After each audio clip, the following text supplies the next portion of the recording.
¿Sabías que los derechos y deberes de los docentes están regulados por una ley especial? No es el mismo de los convenios colectivos que regula el trabajo de los trabajadores en dependencia.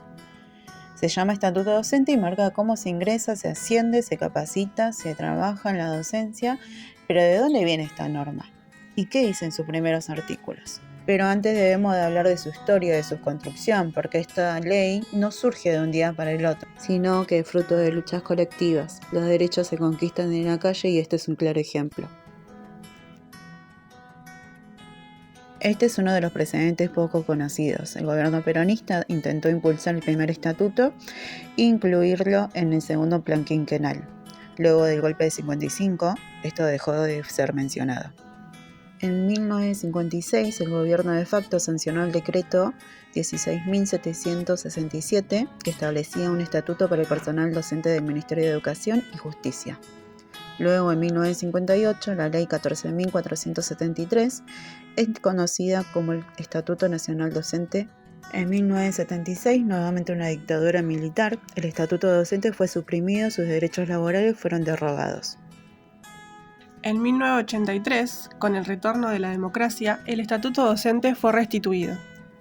En 1990, la Ley de Transferencia de los Servicios Educativos de Nación a las provincias hizo que cada provincia tenga su propio estatuto de acuerdo a sus realidades y necesidades.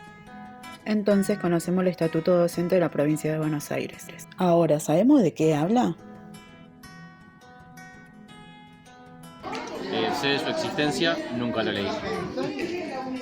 Para mí es el reglamento de los docentes, donde el salario, lo que cobran, los horarios. Todo. ¿Alguna Pienso que es algo de reglamento de los docentes. Los derechos y sí, Algo tiene que ver con los docentes, pero bueno, estatuto bien, no sé, pero algo que tiene que ver con los...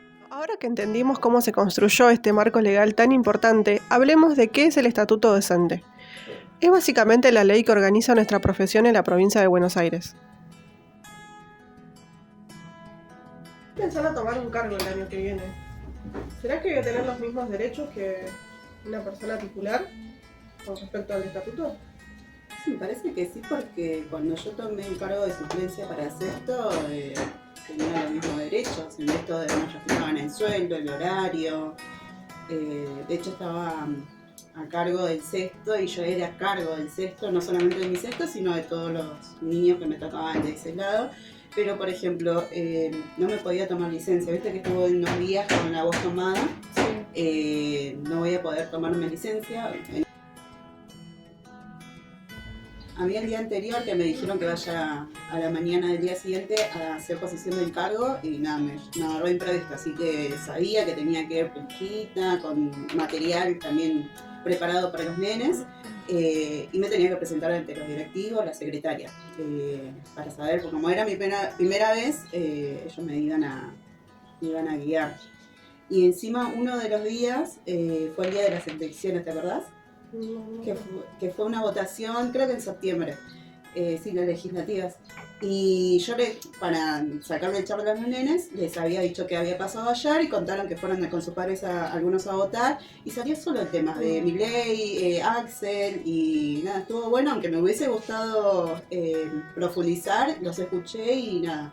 Sé que en ese tema no me puedo meter más allá de mi posición. Claro, es una obligación que tenés. Claro, ni tampoco en lo religioso. No nos podemos meter, tenemos que ser imparciales y objetivos en ese sentido. ¿Y eso lo dice el estatuto también? Sí. Y por ejemplo, la titular de ese grado estaba pasiva porque estaba de licencia. Así que por eso me dieron encargo de ella, que estaba en activa yo. Claro. Viste que el cargo que tomé era ahí en Talar, así que estaba 10 minutos cerca de casa y re fácil. Ah, re cerquita. Sí. A mí me gustaría igual tomar alguna suplencia en la isla, ya que nuestro profesorado tiene esa orientación, me encantaría trabajar ahí. Pero bueno, sé que es medio difícil el acceso, que es una zona rural. Sí, y viste que las compañeras que iban a las prácticas contaban que son priorigrados, que están a veces juntos los cursos. Y en esto de que es medio inaccesible, no, porque tienen la lancha escolar, así que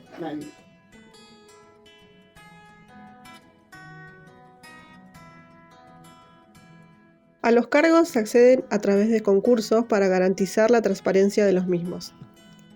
El titular conserva su cargo si mantiene ética y capacidad profesional. Se pierde por jubilación, sanción, calificaciones bajas o disponibilidad prolongada. El traslado solo procede si solicita el docente por sumario o por razones técnicas. Si cierran tu curso de escuela no te quedas sin trabajo, te reasignan, respetando nuestros derechos. El docente queda en disponibilidad.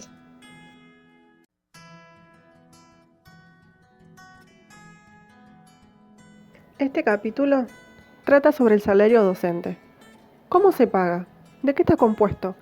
¿Y cuáles son los derechos económicos de las y los docentes? Explica cómo se determina y garantizan los sueldos docentes. Por ejemplo, si trabajas en una escuela rural, cobras un adicional por ubicación. Si sos titular hace más de 10 años, cobras antigüedad. Si sos suplente, por ejemplo 15 días, cobras por esos 15 días y no el mes completo. Y si ascendés a vicedirector, tu sueldo aumenta según el nuevo cargo. En el capítulo 10 explica cómo se clasifica a cada docente titular, según su título, la antigüedad y las calificaciones que obtiene. Ese puntaje se actualiza todos los años y sirve para ascensos, traslados o concursos. Tu clasificación como docente depende de tu formación, tu experiencia y cómo te desempeñas. Este capítulo garantiza que las vacantes se cubran de manera ordenada, justa y transparente, priorizando a quienes ya están en el sistema. Antes de abrir estos concursos, las vacantes se ofrece primero a docentes que están en indisponibilidad, por cierre de curso o escuela. Luego se destinan al traslado de por salud, familia, concentración de tareas. Una parte va a acrecentamientos para sumar horas o mejorar el cargo. Y el resto se abre a concursos. Como vemos acá, estos son los cargos de maestro de grado. Lo que está en gris son los que ya están adjudicados y podemos ver quién tomó el cargo y con qué puntaje. Además podemos visualizar una lista de quiénes son los que se postulan a un cargo y con qué puntaje. Esto garantiza la transparencia del sistema. Para ingresar a la docencia de forma titular, el estatuto exige cumplir con unos requisitos: ser argentino o residir en el país si sos extranjero, tener buena salud y conducta acorde con la tarea docente, poseer título docente habilitante, tener menos de 50 años y participar en concursos. Los ingresos se hacen por concurso de títulos y antecedentes. También se tiene en cuenta para el puntaje, título y antigüedad de títulos, promedio de la carrera, antigüedad docente, domicilio en el distrito, calificaciones de los últimos años, cursos. El docente debe inscribirse una vez por año y las designaciones son en diciembre y las tomas de posición antes de empezar el ciclo lectivo. Por todo esto que venimos hablando es importante conocer el estatuto docente, pues es un contrato colectivo.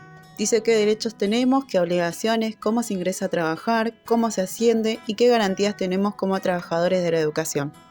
Es lo que nos protege, lo que regula nuestro trabajo y asegura que todo sea transparente y justo, tanto para nosotros como para las escuelas y los estudiantes. ¿Por qué es importante conocerlo? Porque evita abusos y situaciones injustas, nos permite exigir condiciones dignas y organiza la vida escolar. Nosotros hablamos de la primera parte, ahora conoceremos otra parte del estatuto.